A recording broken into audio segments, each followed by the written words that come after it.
per questa nuova puntata di Beccher on Tour. Questa volta ho voluto portarvi nello splendido Veneto, una regione straordinaria, ma soprattutto in compagnia di Alex Brusomento. Ciao Alex. Ciao Fabrizio, grazie mille di avermi invitato. Ci mancherebbe altro, sei un ragazzo giovane, bravo e soprattutto, oltre che intendersi di cucina, è anche un bravissimo griller. È una tua passione, no? Sì, così dicono. Guardate il contesto, avete visto, fantastico, mi trovo esattamente a Villa Franceschi, a Mira, tra quello che è la riviera del Brenta, tra Venezia e Padova. Per la precisione questo è il giardino estivo, ma vi ricordo che le ville venete sono qualcosa che assolutamente non dovete perdervi se venite a far visita a questa regione così incantevole che è il Veneto. Questa villa è gestita dalla famiglia Del Corso, un relais chateau, e vi riserva delle grandi sorprese, a partire diciamo da una vera e propria villa dove potete dormire e quindi magari risentirvi un po' in quello che era i fasti ancora della grande storia della Serenissima, fare un bagno in piscina, assaggiare una cucina ancora tradizionale ma dai grandi gusti. Detto questo, visto che parliamo di gusto, oggi Alex ci riserva una sorpresa classica, un po' come quello che bisognerebbe ricordare si deve fare in cucina, no? Mai dimenticare la tradizione, ma portare anche un po' di innovazione. Cosa ci fai? Oggi facciamo una fiorentina classica, quindi la regina del grill italiano, con un approccio assolutamente tradizionale, quindi senza precotture, senza scaldarla prima, semplicemente prendiamo e grilliamo. Oh, prima cosa da fare quindi? Ho visto che anche degli altri ingredienti, ho visto che dei pomodorini, dei funghi, qui c'è del sale, ma soprattutto guardate cosa c'è qua. Questo è un osso con il midollo. Con il midollo. Sì, perché oggi faremo una cosa un po' speciale. Utilizziamo questo midollo proprio per non buttare via niente, certo, e lo trasformiamo in un condimento per la nostra fiorentina. Allora, possiamo dirlo anche in Veneto? Perché quando si cucina non si butta via niente. Bene. Allora, iniziamo Alex. La prima operazione che fai qua? Allora, in questo caso ci assicuriamo che la carne sia stata tirata fuori dal frigo precedentemente, come insegnano i miei vecchi maestri, 1 ora per chilo di carne. Certo. Qui siamo sul chiletto, quindi l'abbiamo tirata fuori 1 ora fa.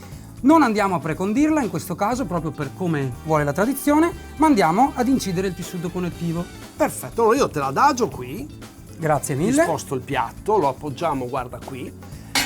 E devo dire che, ricordiamolo sempre, Alex ha detto fiorentina. Allora, siccome la mia origine, sapete, è quella del Beccher, quindi di macellaio, perché insomma comunque un po' di anni li ho trascorsi in macelleria, guardate, filetto, parte del lombo, cosiddetto anche roast beef, e il famoso osso a T-bone, no? T-bone. T-bone, così. Questo è la classica fiorentina. Vai col taglio. Allora, qui dove è un po' più duro andiamo a fare una leggera incisione. Ne fai 2 tu, no? Sì, in questo caso sì. Vediamo una terza giusto per le punte e basta così. Certo, non la fai mica anche dal filetto, no? No, in questo caso no. No, O tu abbastanza... che dici, sei tu l'esperto? Guarda, io il tessuto connettivo forse è abbastanza... No, non serve, ricordate, Eccolo si qui. stacca in questo modo, quindi non serve neanche. Questo è un piccolo accorgimento perché non faccia cucchiaio, ricordatelo, fatelo sempre quando cucinate queste pezzature di carne. Secondo approccio, Alex. Allora, in questo caso noi siamo a posto con la nostra carne, ma dobbiamo andare a controllare che la griglia sia calda. Certo. Adesso noi stiamo lavorando, come vedi Fabrizio, intorno ai 200 gradi. Apriamo e qui abbiamo... Ho già visto la sorpresa, ma poi la spiegherai. È molto calda, ci stiamo assicurando... Esatto, siamo sopra i 250 gradi in griglia. E ci siamo regolati con quella del coperchio proprio perché questi barbecue lavorano in maniera più complessa di una griglia normale. E andiamo a questo punto ad adagiare la carne, non prima di averla leggermente oliata. Bravissimo. Allora, vuoi che te l'olio io? Grazie mille. Allora, guardate, olio d'oliva. Assolutamente. Ovviamente. Quando poi la ungete, sempre con grande passione e amore, perché la materia prima è fondamentale, soprattutto quando si parla di carne. Sapete che io approfitto, Alex, per salutare anche tutti i macellai, la categoria dei macellai dei norcini italiani, perché spesso e volentieri è un mestiere magari un po' difficile, fare lo chef è un po' più, come si dice, è un po' più alla moda, no? Un po' più in voga. Sì. Allora, io te l'ho oliata, adesso è arrivato il momento io decisivo. Prima di mettere sulle verdure, perché Alex mi ha riservato l'ingrato compito di cucinare le verdure, no? Qualcuno deve pur farlo. Perché allora grande. Allora, andiamo su e sentiamo il rumore, cosa dici? Assolutamente, eccola qui. Wow. Sound. io lo chiamo sound, bellissimo. Tu l'hai messa in una posizione particolare, Alex, perché poi assuma anche cromaticamente delle cose, dei segni? Diciamo che come posizione di partenza era un po' standard, però se vogliamo quel bel effetto scenico ed estetico delle grill marks, i segni Certo. della griglia, che formino insomma un disegno geometrico e carino, dobbiamo avere l'accortezza di girarla a metà della cottura sullo stesso lato, di quanto vogliamo che sia l'apertura delle nostre, Certo. dei nostri rombi. Senti Alex, intanto che io magari metto su anche le verdure, le oliamo un po' o no queste? Cosa dici? O le mettiamo su Allora, direttamente? in questo caso ti chiederei di andare ad oliare solo leggermente la piastra prima di andare a depositarle sopra. Bello accorgimento, bravo. Quindi io vado a oliare la piastra liscia? Sì, sì, la piastra liscia, un filettino di olio, perfetto, ottimo, vediamo che si sta già scaldando e poi possiamo andare in piastra. Vado. I pomodorini così, esatto. Foglie e tutto. Perfetto. E anche Esattamente, questi sono... Hai passione dei funghi? tu? Sì, una gran passione di funghi. Vai a raccoglierli tu? Non ancora, mi sto attrezzando per imparare anche lì. sufficiente. Sei proprio bravo. Appoggiamo in questo modo. Esatto, e direttamente sulla piastra un filettino di sale. Se posso Perfetto, passare? grazie. Proprio sopra lo mettiamo. Sì, sì, così, direttamente sulla piastra. Perfetto. E adesso, senza toccarli, lasciamo che si arrostiscano un po'. E intanto che, sentite, ci accompagna questo suono piacevole, spieghiamo un attimo cos'è anche questo, perché qui poi si entra in un altro mondo. Anche qui, vedete, Alex ha voluto portare questo è un osso, se non sbaglio, di spalla, forse? Sì, bravissimo. È un osso Sembra di quasi spalla. che tu faccia il macellaio. È un osso di spalla di bovino e sapete perché? L'osso di spalla, guardate nel dettaglio, ha questo midollo che per me è straordinario. Perché? Perché è un midollo diverso dal midollo spinale. Assolutamente sì. È molto più grasso, è molto più malleabile, è molto più lavorabile, è molto più saporito anche. E infatti tu qui hai giocato su una ricetta ancora veneta che ricorda. Assolutamente sì. Dimmi qual è, Alex. Qui vogliamo fare una citazione alla città di Verona e ricordare quelli che sono i gusti della Peara, la famosissima salsa veronese su base di midollo e pepe, pane e brodo. Noi qui andremo solo a recuperare il midollo e il pepe, però per unire quest'idea e appunto fare un omaggio ad una delle città più belle della nostra A regione. proposito di Verona, intanto magari diamo un'occhiata, diciamo, vuoi questa? Ti presto la mia steccarola. E intanto guardiamo prima. Ah, io non ho parole. Io non ho parole.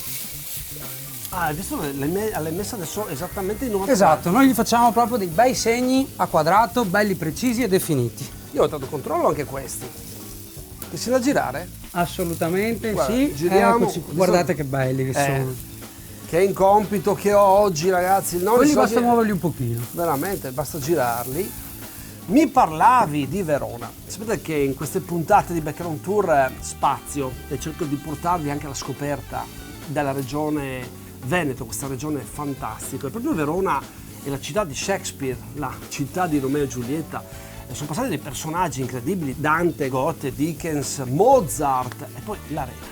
Chi non ha visto l'Arena di Verona? Che è un anfiteatro romano del I secolo a.C., che però pensate come sono riusciti i veneti veronesi ad adattarlo. È una delle arene più belle, più famose a livello mondiale e merita essere visitata anche magari senza andarci magari a sentire un concerto o quant'altro. Se potete fatelo.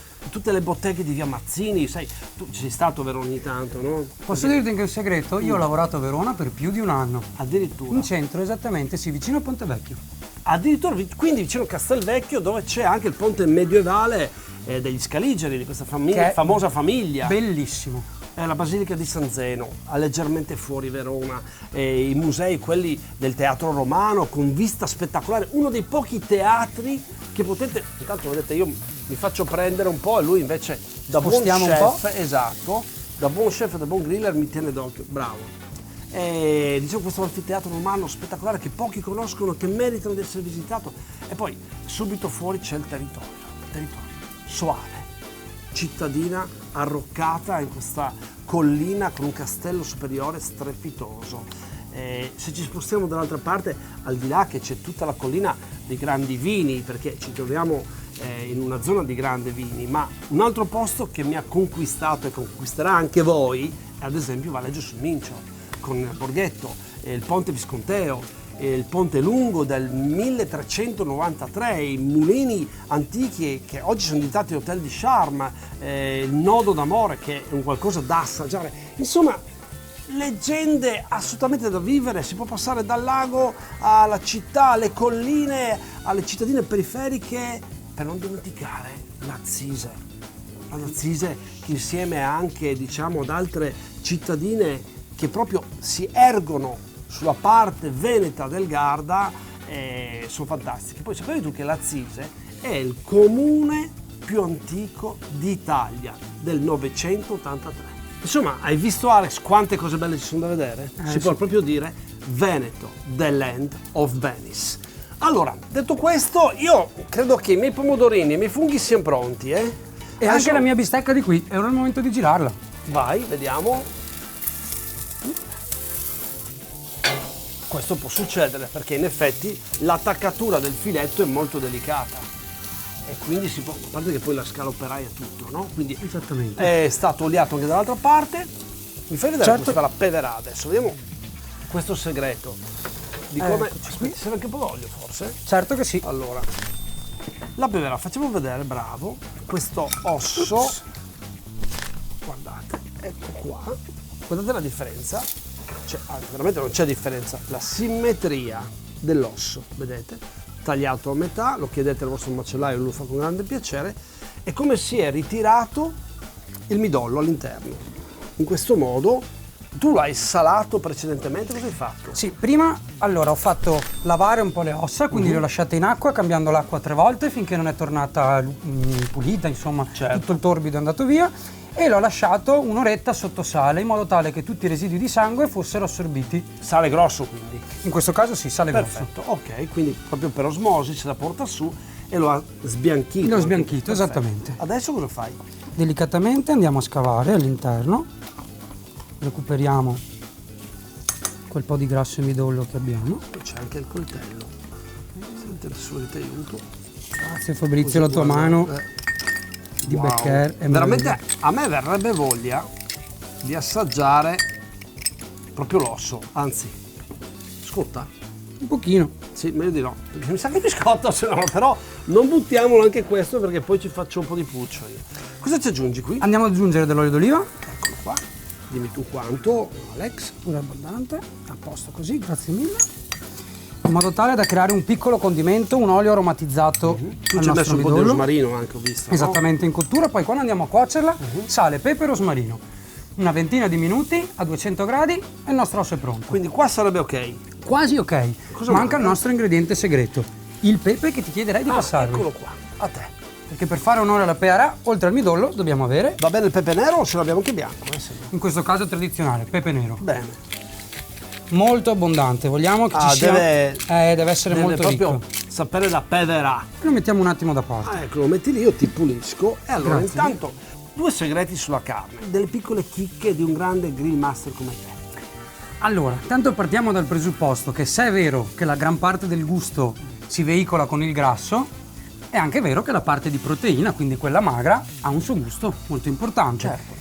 E spesso ha un gusto anche più delicato, più gentile, tanto che non è raro che ci siano persone che queste carni estremamente marezzate, che un po' vanno di moda oggigiorno, un po' abbiamo riscoperto come italiani, siano un pochino troppo arroganti nel gusto. Certo. In questo caso, siccome la tradizione italiana non ha mai avuto delle carni estremamente marezzate, ho deciso di affidarmi al mio macellaio, che è la cosa che consiglio a tutti. Bravo. E quindi ho deciso di scegliere questa carne che ha una frullatura di 60 giorni, non è estremamente marezzata come abbiamo visto, proprio perché volevo dimostrare anche che la carne può essere morbida e saporita senza necessariamente un apporto di grasso estremo. Dopo, in questo caso, proprio per la tipologia della carne, senza troppo grasso, troveremo, come ho detto, un gusto un po' più gentile, un pochino meno arrogante, ma se invece preferite una carne più marezzata, il mio consiglio è quello di scaldarla un pochino di più, in modo tale che il grasso all'interno si sciolga e abbia quella bella resa al palato, Certo. molto, molto fluida, diciamo. Le temperature le guardiamo, ma prima la sposterei un attimo sul tagliere. Mi passi anche l'altra? Le 2 steccarole del Beccher, eccole qua. In modo tale da non portare la cottura troppo avanti e lasciarla riposare un po'. Benissimo, guardate che spettacolo. E guardate, allora facciamo una cosa. Io qua sposto anche i pomodorini, li metto qua che si confondono con il rosso, e anche i funghi che insomma tu ti sei dilettato a trovare. Mi dicevi, Alex, delle temperature, quindi Sì. per tornare, ad esempio, una carne, in inglese si dice rare, rossa, al sangue, che temperatura arriva? Diciamo che possiamo lavorare tra i 46 e i 50 gradi. Anche lì dipende, nel senso che più la temperatura è bassa, più sarà sanguinolenta, proprio al sangue, più ci avviciniamo ai 50, 52, 54, più andiamo verso quella che è la media cottura. Una media cottura, quindi siamo tra i 52, 56, 57, fino ad arrivare ad un ben cotto, diciamo ben cotto, ma non cotto bene, e la portiamo Bella. così sopra i 60. Se invece andiamo sopra i 70 gradi, tanto vale tenerla lì e fare un bello spezzatino. Ecco, quindi cari appassionati, insomma, che approcciate anche magari per la prima volta al mondo del grill, non superate certe temperature perché si perderebbe le caratteristiche organolettiche di qualsiasi taglio di carne. Assolutamente sì. Altra cosa, armatevi sempre di termometro, perché non è tanto lo spessore, perché ci può essere, come diceva Alex, razza, frollatura, infiltrazione, è la temperatura al cuore che ci dà esattamente quello che vogliamo come risultato finale. Scaloppi tu, assolutamente. Io recupero, guarda, ti recupero il piatto, però l'onore di scaloppare spetta a te. Dimmi una cosa invece, vuoi che per finire ci mettiamo del sale affumicato o del sale a fiocchi? Cosa preferisci? In questo caso sale a fiocchi, proprio perché abbiamo voluto lavorare con una dolcezza di questa carne, con una gentilezza, andiamo a selezionare anche un sale che sia più adatto un po'. Io spero che a casa la possiate vedere. Guardate che, guarda, lo premo con la steccarola. Guardate che spettacolo, spettacolare, bravissimo. Quindi vai a scaloppare, vedete che inclina il coltello per dargli un'ulteriore forma estetica da scaloppatura, non scaloppatura. Assolutamente. Non si è alzata a cucchiaio, è rimasta appiattita, quindi bravissimo Alex. Alex, un segreto per chi come te giovane vuole avvicinarsi al mondo della carne e dei grill, qual è? Andare con gradi e imparare intanto a cucinare una bella bistecca. Affidarsi a dei professionisti competenti, al proprio macellaio, e ricordare una cosa, non c'è una regola precisa da seguire, come sempre in cucina. Quello che comanda è il vostro senso del gusto, quindi tanta umiltà, tanta voglia di imparare e sperimentate. Bravissimo. Posso appoggiarla io? Assolutamente. Però mi sa che va girato il piatto, giusto per dargli, eccolo qua. Eccoci. Corretto? Guardate, la ricomponiamo in maniera, il filetto, ovviamente lo scaloppi tu. E altra cosa che ricordo sempre, sai che qui, ma tu l'hai visto di persona, non si butta mai nulla. Assolutamente. Tutto quanto viene A te consumato e l'onore. mangiato. Allora, in questo caso io direi di girarla così, scusami, e se non erro era messa in questo modo. Usiamo le mani, pomodorini e funghetti a te. Andiamo a mettere i pomodorini, un pomodorino cotto che sviluppa tanto gusto di umami, quindi questa ricchezza di Certo. sapore, il porcino Grande. e, per finire, un po' di sale. Il sale lo mettiamo in questo modo, fiocchi, anche questo fa parte delle mie selezioni, divertitevi con il sale. L'olio invece, l'ultimo velo d'olio lo lascio a te. Un filino d'olio e l'ultimo tocco, la salsa peverà. Oh, mi ero dimenticato la magnifica salsa. Guai se la dimenticavo, tutto quello che avevo detto. E con questo lietto qui che va a portare ancora più gusto di manzo, semplicemente andiamo a condire delicatamente la nostra fiorentina. Allora, visto che abbiamo fatto un piatto magnifico della tradizione, impugniamo i calici. E che dire, come sempre. Alex, grazie per la tua semplicità, il tuo modo di aver approcciato, aver spiegato come si può cucinare una fiorentina, una costata, una bisteccona con una classica maniera che insomma alla fine dia dei grandi risultati. Ricordatevi, seguiteci sulle nuove puntate di Beccher on Tour perché vi porteremo a scoprire piatti, cotture, tecniche, segreti, ma anche una grande regione, anzi le bellezze di una grande regione come il Veneto. Cin cin! Cin cin! Parole di Beccher!